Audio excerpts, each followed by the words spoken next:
السلام علیکم دوستو، آپ لوگ سب کیسے ہیں؟ میں امید کرتا ہوں آپ لوگ سب ٹھیک ہوں گے، جہاں بھی ہوں گے خوش ہوں گے۔ اللہ پاک آپ کو اپنے حفظ و امان میں رکھے۔ میری آپ سے ایک ریکویسٹ ہے کہ آپ ہینڈ فری لگا لیں اور انجوائے کریں یہ سٹوری ایک سچی کہانی ہے۔ آپ سنیں گے تو آپ کو یقین ہو جائے گا۔ ویلکم بیک ایک نئی سٹوری کے لیے۔ بہت بہت شکریہ آپ نے میری ویڈیو کے لیے ٹائم نکالا۔ تو چلیے سٹارٹ کرتے ہیں بنا کسی دیر کے۔ یہ ایک شام کا وقت تھا جب 5 دوست آنند، امت، راہل، اجے اور نیہا نے اپنے معمول کے مقام پر جمع تھے جو شہر کے کنارے قریب تھا۔ ہوا میں ایک پرسراریت تھی اور ان کے دل تیز دھڑک رہے تھے۔ ان دوستوں نے شہر کی سرحد پر ایک قدیم خوفناک درخت کے بارے میں کہانیاں سنی تھیں۔ یہ درخت جنگل میں تھا اور اس کے بارے میں کہا جاتا تھا کہ خوفناک طاقتیں رکھتا ہے۔ کسی نے بھی اس درخت کے قریب جانے کی اجازت نہیں کی تھی، لیکن آنند کے لیے جو سب سے زیادہ مہم، جو کلیور، ہوشیار تھا، تجسس خوف سے بڑھ کر تھا، اس نے اپنے دوستوں کو یہ چیلنج دیا کہ وہ اس درخت کی حقیقت جانیں گا۔ چلو سب چلتے ہیں لڑکوں، ہم نے کئی ماہ سے اس کے بارے میں بات کی ہے، مگر ہم آج نہیں رکیں گے، کبھی نہیں رکیں گے اور جان پائیں گے یہ سچ کیا ہے، محض افسانہ ہے۔ آنند نے مسکراتے ہوئے کہا، وہ درست کہہ رہا ہے۔ امت نے کہا، اس کی آواز لرزتی ہوئی تھی مگر عزم سے بھرپور تھی۔ مجھے ہمیشہ سے جاننا تھا کہ وہاں کیا ہے۔ ہاں، ہم سب ایک ساتھ ہیں، راہل نے کہا، اپنی گھبراہٹ کو ہنسی میں چھپاتے ہوئے کہا، ہم سب ساتھ ہیں۔ نیہا جو ہمیشہ محتاط رہتی تھی کچھ لمحے کے لیے جھجک گئی، مگر پھر بھی وہ مان گئی۔ ٹھیک ہے، اگر کچھ غلط ہوا تو میں فوراً وہاں سے نکل جاؤں گی، مجھے نہ کہنا بعد میں۔ یوں 5 دوست درخت کی تلاش میں نکل پڑے۔ جیسے ہی سورج غروب ہونے لگا، جنگل میں پرسراریت چمک پھیل گئی۔ درخت کا راستہ جنگل گھنا تھا، درخت بلند، ان کی ٹہنیاں اس قدر موٹی تھی کہ بہت کم روشنی اندر آ رہی تھی۔ جو اندر کی طرف بڑھتے گئے، فضا اور سنسانیت بڑھتی گئی۔ ایک خوفناک خاموشی انہیں گھبرانے لگی۔ ان کے قدموں کی آواز اور بھی آنے لگی۔ کبھی کبھار پتوں کی سسراہٹ کے سوا کوئی آواز نہیں آتی تھی۔ تمہیں یہ آواز سنائی دی؟ اجے نے آہستہ سے پوچھا۔ گر وہ رک گیا اور ان کے کانوں میں ایک مدھم تقریباً آواز سرسراہٹ گزری تھی، مگر جب انہوں نے چاروں طرف دیکھا کچھ بھی نظر نہیں آیا۔ بس ہوا ہوگی، راہل نے کہا، یہ ہوا ہے اور کچھ نہیں۔ گروہ کو سکون دینے کی کوشش کرتے ہوئے، اس میں کوئی فکر کی بات نہیں ہے، آگے بڑھو۔ لیکن گہرے دل میں سب کو کچھ نہ کچھ غلط محسوس ہو رہا تھا، کیونکہ اندھیرا چھا رہا تھا۔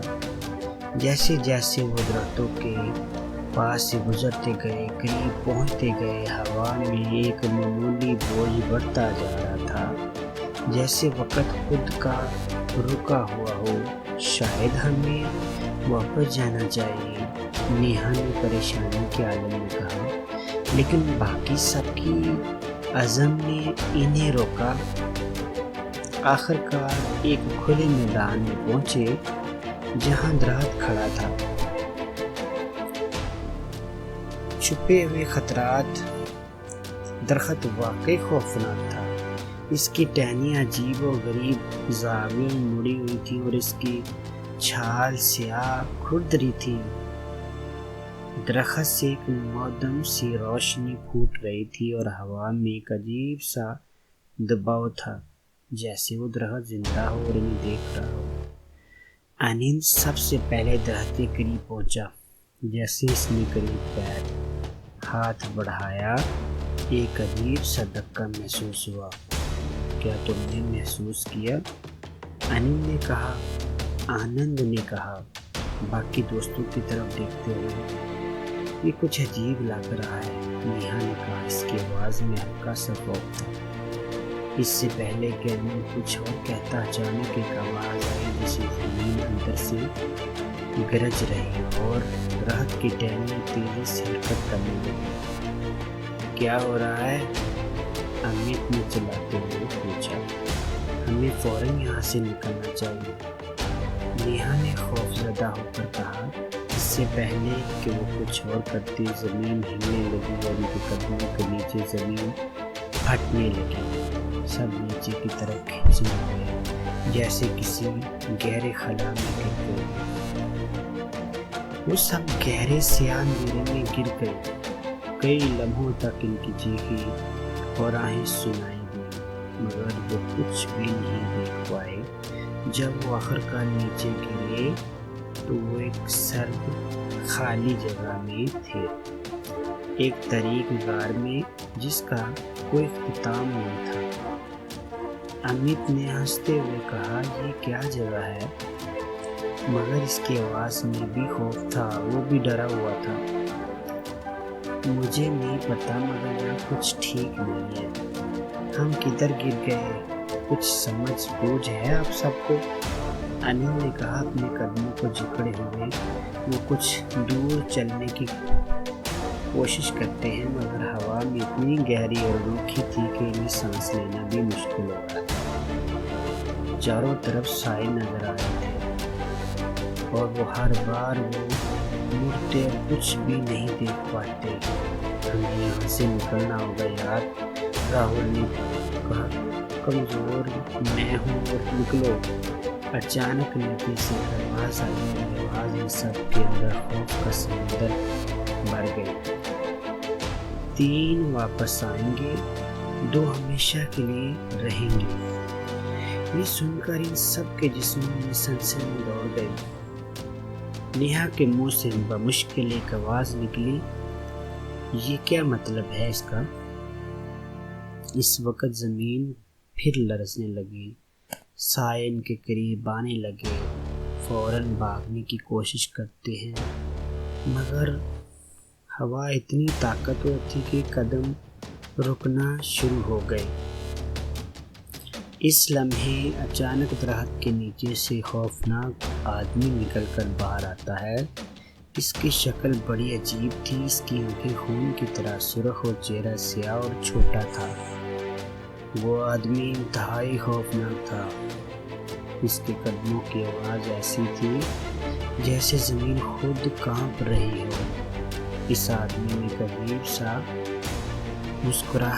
مسکراہٹ اور سب کو دیکھتے ہوئے گھیر لیا اور ان کے پیچھے پیچھے چلنے لگا، جیسے وہ انہیں کہیں لے جانا چاہتا ہو۔ یہ کون ہے؟ نیہا نے خوف سے چلاتے ہوئے پوچھا۔ یہ کون ہے؟ مجھے نہیں پتا، مگر ہمیں اس سے بچنا ہوگا، آنند نے کہا۔ اس کی آواز لرز رہی تھی۔ اب وہ خوفناک آدمی مسلسل ان کے پیچھے تھا اور تیزی سے دوڑنے لگے۔ ان کے جسموں میں خوفناک تھکاوٹ دونوں کا مجموعہ تھا، مگر اس درخت سے باہر نکلنا ضروری تھا۔ اتنا خوفناک درخت تھا کہ بیان نہیں کیا جا سکتا۔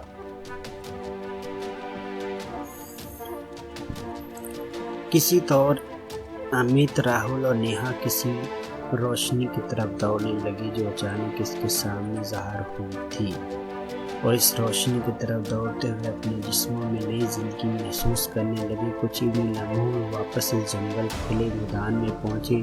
سانس پھولے ہوئے تو دل تیز دھڑک رہے تھے۔ نیہا نے گھبرا کر پوچھا، ہم کہاں آ گئے ہیں؟